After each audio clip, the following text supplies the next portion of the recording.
అందరికీ నమస్కారం. Welcome to it's you TV. నేను మీ యాంకర్ త్రిపుర. ప్రస్తుతం మనతో పాటు ఉన్నారు ప్రముఖ ఆధ్యాత్మికవేత్త, జ్యోతిష్య పండితులు బ్రహ్మశ్రీ అన్నవరపు తిరుపతిమూర్తి అవధాని గారు. వారితో మాట్లాడి మరిన్ని విషయాలు తెలుసుకుందాం.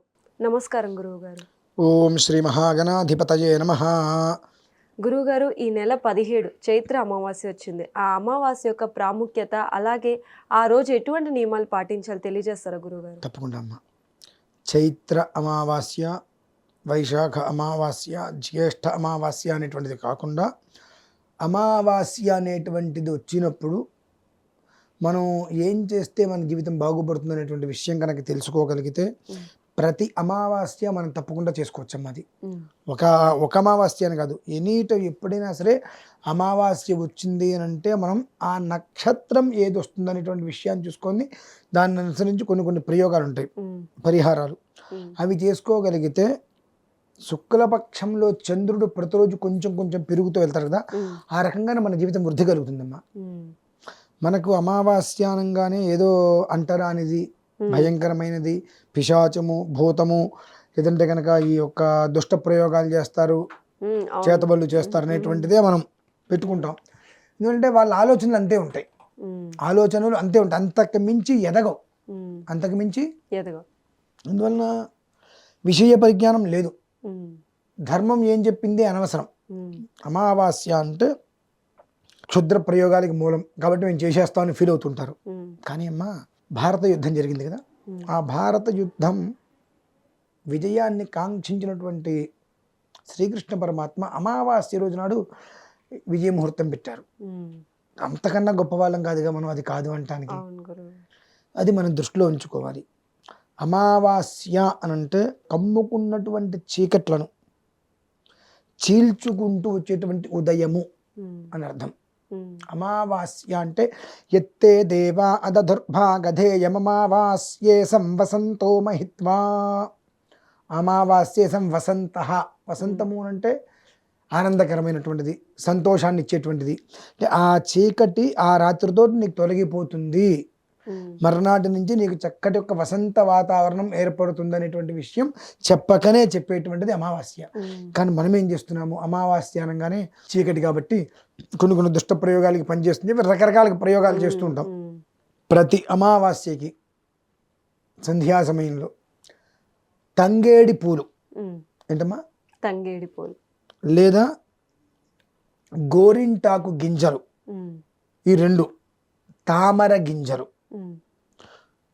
ఈ మూడిట్లో ఏది దొరికినా, తంగేడు పువ్వు ఒక్కోసారి దొరుకుతుంది, తామర గింజలు ఒక్కొక్కసారి దొరుకుతాయి, ఒక్కొక్కసారి మనకు ఈ గోరింట గింజలు దొరుకుతాయి. మూడు ఒకేసారి దొరికితే అద్భుతం.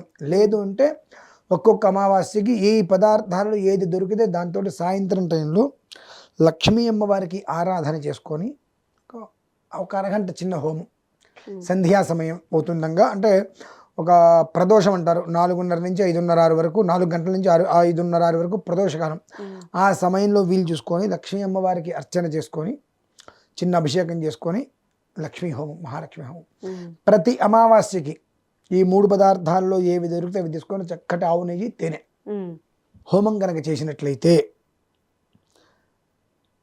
శ్రియం లక్ష్మీమౌపలామంబికాం గాం. శ్రియం అంటే సంపద.